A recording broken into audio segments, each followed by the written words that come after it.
Hello guys, welcome to my channel Bytecode Pandit. So today we are going to discuss about very important topic in Angular, that is directive.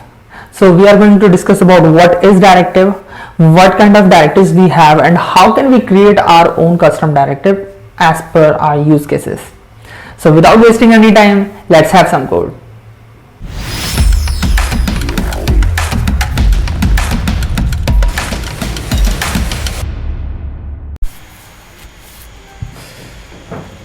So guys, as you know, we are going to discuss about directives in Angular.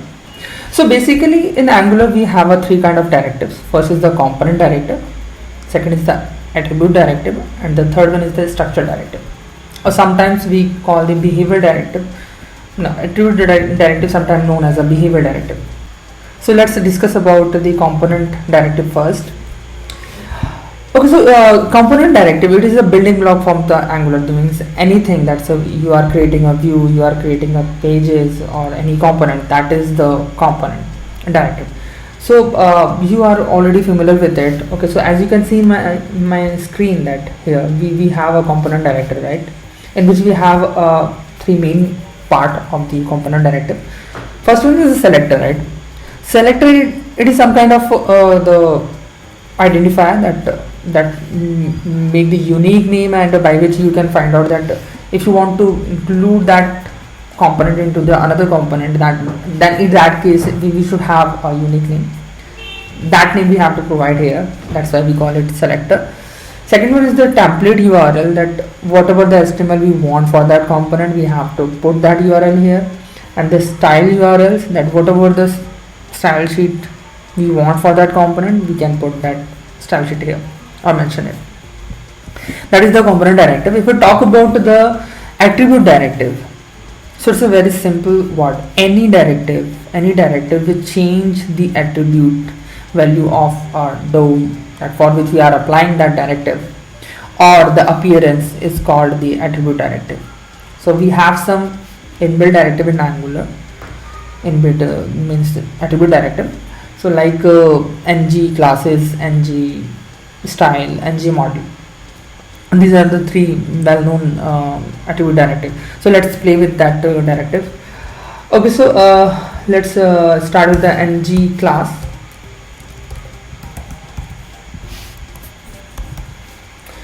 Okay, so in ng class we can provide the classes, whatever the classes we want. Suppose that we want hello. So we have added the classes hello here. Let me inspect it. Okay, so you can see the hello classes here. And the more important thing, that by using the ng classes, you can add the classes on the basis of some condition. Okay, let me show you. Suppose that you want to add this hello class on the basis of condition that will give you either true or false. So I am taking true. In that case, we have that class true. Make it false. You can see here, now we don't have that class into the DOM. Suppose that I'm adding some another class like Bytecode Pandit or Bytecode simply true. So you can see here, now we have class Bytecode but not the hello, but hello. That's if you make it true. You can also see now we have hello class as well. The main point is that class is also an attribute, and attribute value is getting changed. And what is the definition? That any directive which change the attributes value is called the attribute directive. So similar like ng style.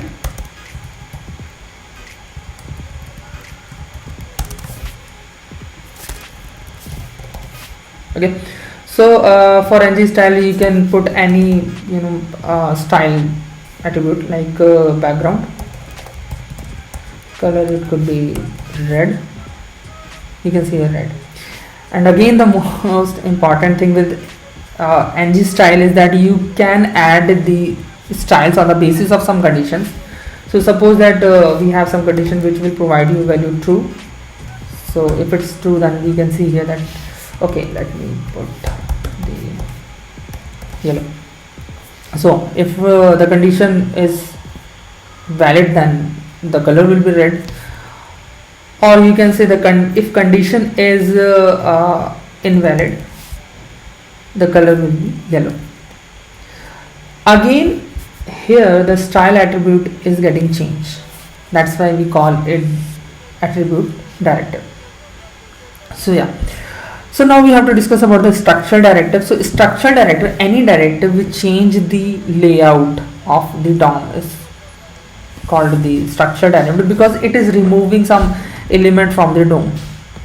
Like we have ngIf, ng4, ng-switch. These are the directive which remove the element from the DOM. Okay, let's take an example with ngIf. Suppose that I am putting here hello guys. Okay, and I am putting using ngIf true, then it is fine. We can see here the condition is given true, but make it false. Now that p tag has been gone, right? Because the condition is false. So it just remove the p tag element from the DOM. Means it changed the structure of the DOM. That's why we call it the structural directive. So yeah, now we have to discuss about some custom directives. So yeah, we can create the custom directive, behavior or attribute custom directive, or the structural custom directive. Okay, let me start with the attribute custom directive. So I'm going to create a directive which will change the background color of the element, right? Okay, so yeah, came here generator directive background, yeah, background. Okay, so if you want to change the background color of any element, first of all we want that with what color you want to change it, and by using the ref element we will get the reference of the element for which we are using the directive. Okay, let me show you the example that what I'm trying to say. Okay, so first we have to take this here. Okay, so whenever it get initialized we have to call some method. That's why we have to use ng-onIt lifecycle. So implement onInit.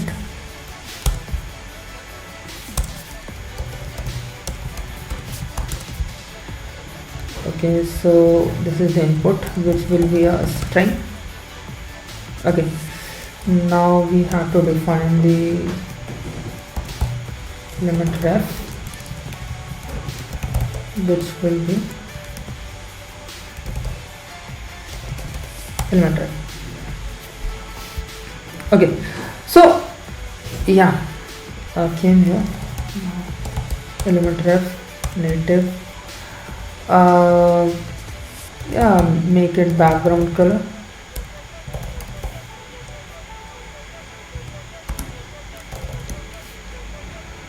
Yeah,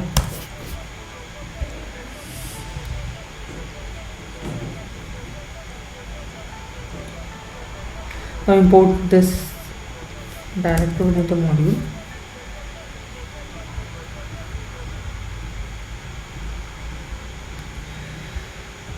Okay, so now we have to use this directive for any element.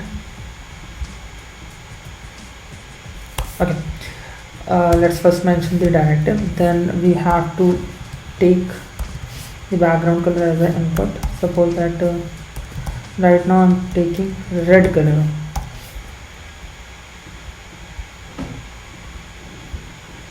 What is not working?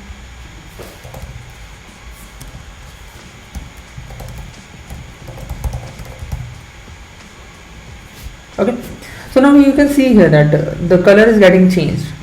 But let me tell you one more thing, that we shouldn't use the element ref directly to manipulate the property of the DOM, because if you are using the element ref in that scenario, it will work only for the application which is running on the web browser, not for the other platform, or also it will also affect, or there is a probability that probability of the server side scripting. So that's why we have to prevent to use the element ref. So on that, here we can use the renderer tool. So yeah, let me mention here private renderer. So yeah, renderer.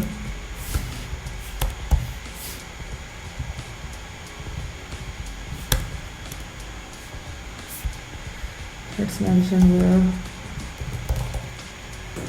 renderer.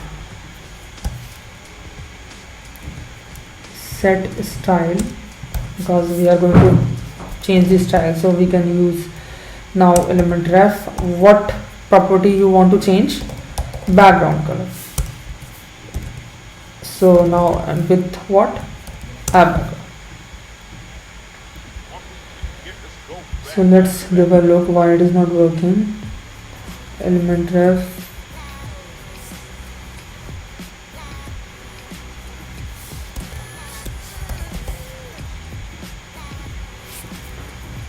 The problem.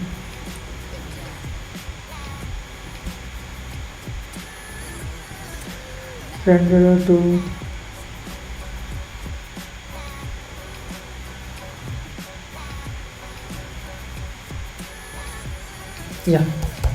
native. So you can okay, we forgot to mention the native part. So you can see here that now the background color is getting changed, right? So it is changing the attribute value or the appearance. That's why we call it attribute directive. I'm just mentioning you again so that you can memorize it, that why we call it attribute directive, right? So now we have to create another directive that will be the structural directive. So for that I am just going to make a same functionality like we have njif. Okay, so let me create another directive. So yeah, okay, here custom ngif. Yeah, that will be fine.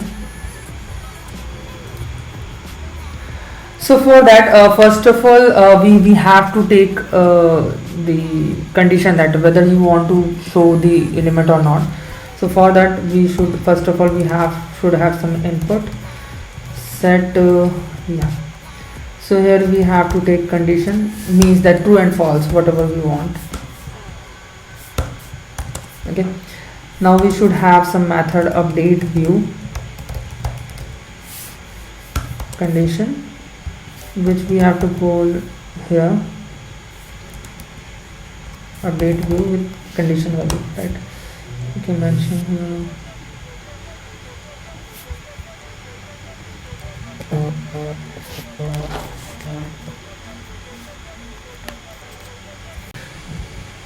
okay. So we also need template ref and view container ref. So let's mention the template ref here.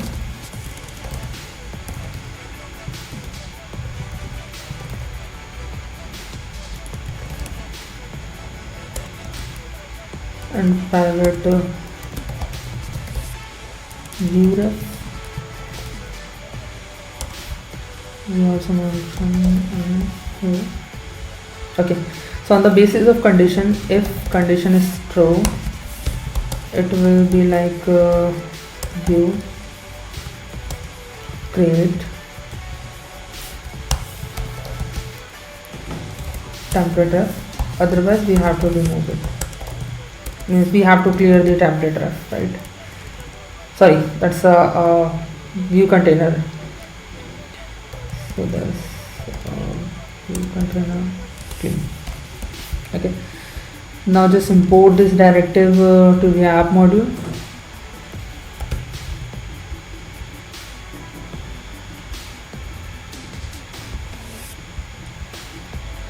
So I think we are good to go.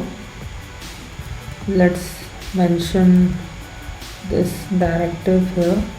Just replace this ngif using our custom directive. So right now it is false, it is not showing, make it true. You can see here, like it is just working like the njif.